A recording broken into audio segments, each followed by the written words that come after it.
Morning student, I am Amandeep Yathika, your math teacher. Today we will discuss exercise 11.4 of chapter mensuration.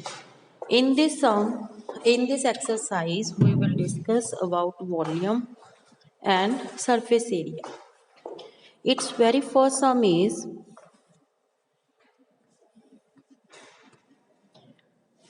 given a cylindrical tank, in which situation will you find surface area and in which situation you will find volume।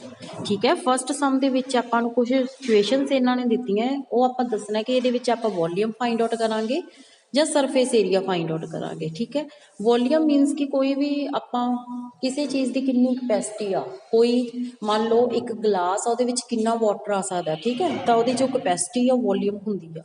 ਤਾਂ first ਹੈਗਾ to find how much it can hold, ਕਿ ਕੋਈ tank ਹੈ ਉਹਦੇ ਵਿੱਚ ਕਿੰਨੀ ਕੋਈ ਚੀਜ਼ ਆ, ਉਹ ਕਿੰਨੀ ਚੀਜ਼ ਆਪਣੇ ਵਿੱਚ ਸਮਾ ਸਕਦਾ ਜਾਂ ਕਿੰਨੀ ਉਹਦੀ ਕਪੈਸਿਟੀ ਹੈ। Then we will find its volume. In the second part, number of cement bags required to plaster it. ठीक है, देखो अगर आप नंबर ऑफ सीमेंट बैग्स पता करने हैं, ठीक है, तो आप सरफेस एरिया फाइंड आउट करांगे। ठीक है, अगर आप किसी की कैपेसिटी फाइंड आउट करनी है, मीनस कि ये कोई चीज़ कितनी जगह घेरती है या कोई चीज़ कितनी आ सकता, वॉल्यूम फाइंड आउट करांगे। ठीक है, सैकेंड पार्ट दे विच आप सरफेस एरिया फाइंड आउट करांगे। In the C part, to find the number of smaller tanks that can be filled with water from it. ठीक है, वाटर नाल जो भरे हुए उन्होंने आपां काउंटिंग पता करनी, नंबर ऑफ जो है स्मॉलर टैंक्स पता करने, तो आप जो ग्रेटर वॉल्यूम मीनस कि एक टैंक है जो उहदा वॉल्यूम फाइंड आउट करांगे, जो भी अपने कोल ग्रेटर टैंक है उहदा वॉल्यूम फाइंड आउट करांगे, दोनों डिवाइड करांगे तो अपने कोल नंबर ऑफ टैंक्स आ जाएंगे। तो इहदे लई भी आपां की फाइंड आउट करांगे, volume. In the second part, in the second sum,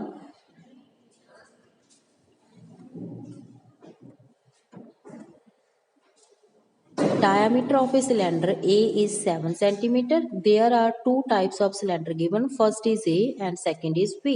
Diameter of cylinder A is 7 centimeter. 7 centimeter diameter है and height is 14 centimeter. और दी height कितनी है? 14 centimeter है।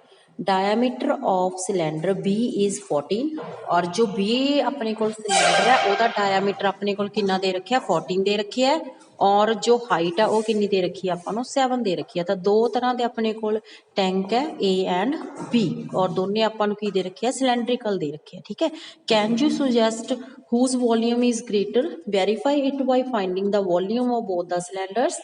Check whether the cylinder with greater volume also has greater surface area।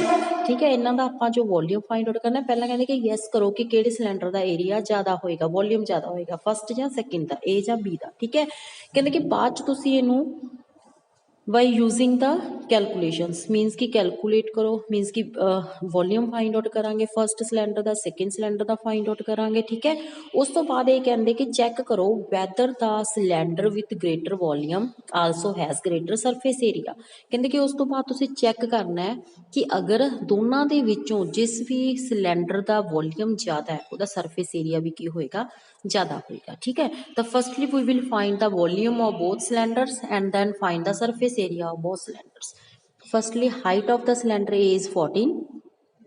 ठीक है, 14 है and diameter is 7 and radius is 7/2 of cylinder A and volume of cylinder A is equal to pi r square. Fill all these values and we get 539 centimeter cube. Similarly, height of the cylinder B is equal to 7 and radius is diameter is 14 and radius is 7. Volume of cylinder B is equal to pi are square H। ठीक है, ये volume find out कर लिया। देखो first का volume अपने को 539 आ रहा और B सिलेंडर का वॉल्यूम अपने को 1078 सेंटीमीटर क्यूब आ रहा है। तो ये जो B सिलेंडर उसका वॉल्यूम की है? ग्रेटर है। ठीक है जी, हुण आप सरफेस एरिया फाइंड आउट करांगे। Now total surface area of the cylinder A is equal to 2 pi r H plus R। जो अपने को R है वो फिल कर देंगे, H है वो फिल कर देंगे फार्मूले दे विच। ठीक है जी, सैकेंडली आपां जो सैकेंड जो अपने को सिलेंडर है ਉਹਦਾ भी सेम मैथड नाल आपां ये तुसीं बेटा अपने आप ट्राई करना है। सरफेस एरिया फाइंड आउट करांगे सेम मैथड लगा के 2 पाई आर कैपिटल आर ले लांगे आर प्लस एच ठीक है दोनों के विच तुसी कंपेयर करोगे तुसी फाइंड आउट करोगे लास्ट ते कि जो सैकेंड सरफेस एरिया है वो ग्रेटर आ रहा है फस्ट सिलेंडर नाल देखो जो सैकेंड अपने कोल सिलेंडर है ਉਹਦਾ अपने कोल जो वॉल्यूम है वो भी ग्रेटर आ रहा है और सरफेस एरिया भी सैकेंड का की आएगा ग्रेटर आएगा ठीक है ਇਹਦਾ जो पार्ट अपना रह गया वो तुसी अपने आप ट्राई करोगे ठीक है at last you will find the greater volume of cylinder has the greater surface area. Clear to all? Next, third sum is find the height of cuboid whose base area is 180 centimeter square and volume is 900 centimeter cube. ਆਪਾਂ ਨੂੰ ਇੱਕ cuboid given है ठीक है जी ਉਹਦਾ base ਜਿਹੜਾ ਹੈਗਾ ਉਹ ਉਹਦਾ बेस area given है देखो cuboid है cuboid ਦਾ जो भी बेस ਹੁੰਦਾ ਉਹ rectangular ਹੁੰਦਾ ठीक है we know that the base area of cuboid is equal to rectangular and area of rectangle is equal to L cross B और ਆਪਾਂ ਨੂੰ जो base ਆ ਉਹ ਵਾਲਾ area ਕਿੰਨਾ ਦੇ ਰੱਖਿਆ 180 centimeter square ਦੇ ਰੱਖਿਆ it means L cross B is equal to 180 now we know that volume of cuboid is equal to L cross B cross H from this we get L cross B is equal to 180 and H we will find and its volume is also given after solving we get H is equal to 5. Now next for sum is a cuboid of dimensions 60 centimeter multiply 54 centimeter multiply 30 centimeter how many small cubes with side 6 centimeter can be placed in the given cuboid ठीक है ਆਪਾਂ ਨੂੰ ਇੱਕ cuboid ਦੇ ਰੱਖਿਆ ठीक है और एक ਆਪਾਂ ਨੂੰ क्यूब दे ਰੱਖਿਆ ਕਹਿੰਦੇ कि ਇਹ ਜੇ क्यूब इस cuboid ਦੇ ਵਿੱਚ ਕਿੰਨੇ ਆ ਸਕਦੇ ਆ ठीक है तो firstly we will find the volume of the cuboid that is L cross B cross H ठीक है इन्हों मल्टीप्लाई करांगे तो आ गया अपने को 97200 centimetre cube now volume of cube we know that side it's cube side में 3 टाइम्स मल्टीप्लाई करांगे तो अपने को वॉल्यूम ऑफ क्यूब आ जाएगा that is 216 centimetre cube now number of cubes is equal to जो अपने को क्यूबाइड है ठीक है उसके वॉल्यूम ਨੂੰ वॉल्यूम ऑफ क्यूब नाल डिवाइड कर देंगे तो अपने को नंबर ऑफ क्यूब्स आ जाएगा क्यूब वॉल्यूम ऑफ क्यूब आएगा बेटा नॉट क्यूबाइज ठीक है जी now 450 is its answer. Now fifth sum is find the height of the cylinder whose volume is 1.54 meter cube and diameter of the base is 140 centimeter.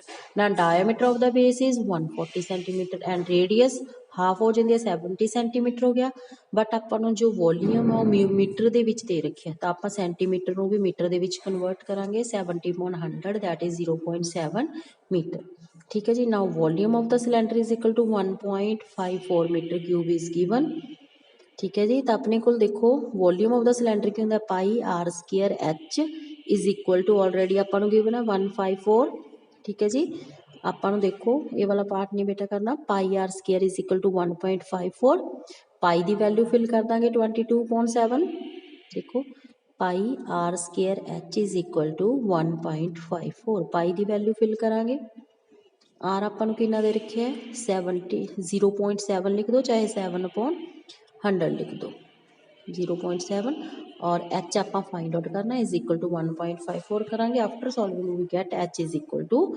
1 clear to all next its sixth sum is a milk tank is in the form of cylinder whose radius is 1.5 meter and length is 7 meter find the quantity of milk in liters that can be stored in the tank ठीक है अपन tank दे रखे है उसकी radius given है और length given है cylindrical है tank ठीक है सिलेंडर के टाइप का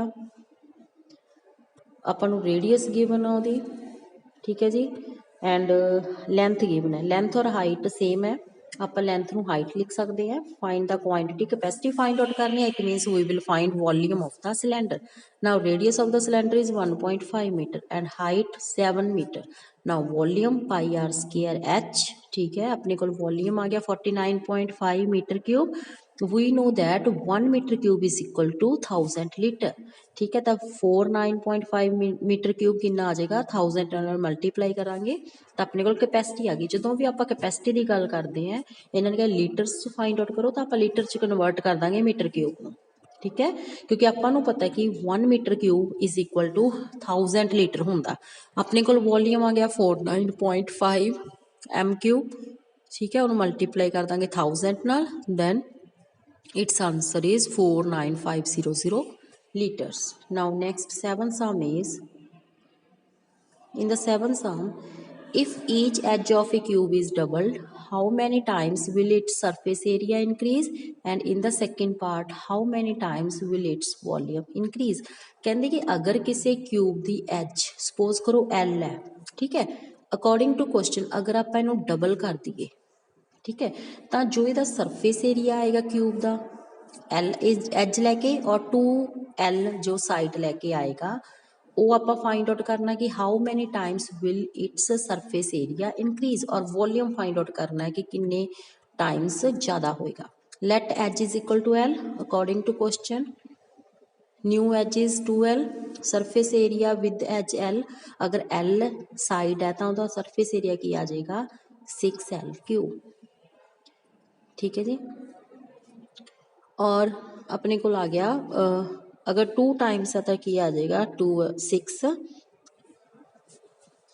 क्यूब। ठीक है जी, तो अपने को देखो 24 ਨੂੰ ਆਪਾਂ ਲਿਖ ਸਕਦੇ 4 × 6 ਤਾਂ 4 टाइम्स मोर आ गया तो surface area. Similarly volume of cube with edge L, L edge लैके आप एरिया फाइंड आउट करांगे दा। ठीक है जी, तो अपने को आ गया L क्यूब एंड 2L जो एज है वो लैके फाइंड आउट करांगे। ए साइड की क्यूब करते होंगे ना वॉल्यूम फाइंड आउट करने लिए क्यूब का, तो 8L क्यूब आ गया। देखो 8 times its volume will increase. In the 8th some,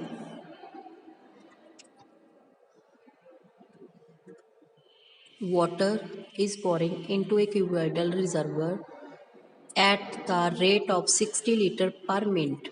If the volume of reservoir is 108 m cube, find the number of hours it will take to fill the reservoir। ठीक है, ਆਪਾਂ ਨੂੰ ਪਾਣੀ ਦਾ ਕੋਈ tank ਦੇ ਰੱਖਿਆ ਰਿਜ਼ਰਵੀਅਰਸ, ਉਹਦੇ ਵਿੱਚ ਜੋ ਕਿਸੇ ਵੀ ਨਲ ਦੇ ਥਰੂ ਜਾਂ ਕਿਸੇ ਵੀ ਟੈਪ ਦੇ ਥਰੂ ਜੋ ਪਾਣੀ ਆ ਰਿਹਾ ਉਹ 60 ਲੀਟਰ ਪਰ ਮਿੰਟ ਦੇ ਹਿਸਾਬ ਨਾਲ ਆ ਰਿਹਾ। ठीक है, if the volume of reservoir is 108 metre cube, find the volume of hours it will take to fill the reservoir. अगर कहते कि वो कैपेसिटी इन्नी है, ठीक है, जो अपने को टैंक वो कैपेसिटी कितनी है 108 m क्यूब है, तो इसको फिल करने लिए आपको किन्ने घंटे चाहिए है। Then volume of reservoir is 108 m cube, that is given, we will convert it into litres. Rate is equal to किस रेट नाल जो पानी आ रहा है 60 लीटर पर मीटर। ठीक है जी, 60 लीटर पर, तो 1 घंटे कितना हो जाएगा, मल्टीप्लाई 60 कर देंगे 360, क्योंकि आप आवर्स के विच कन्वर्ट करना है, 1 मिनट के 60 लीटर करता है तो 60 मिनट्स के कितना आ जाएगा 3600 litre. Now number of hours is equal to जो रिजर्वर का वॉल्यूम है उन्होंने डिवाइड कर देंगे जो अपने को रेट आई है उस नाल डिवाइड कर देंगे, then its answer is 30 hours. Clear to all. Now our exercise is completed.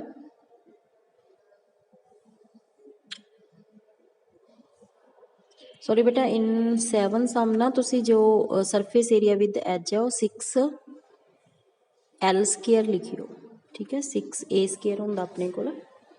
Clear.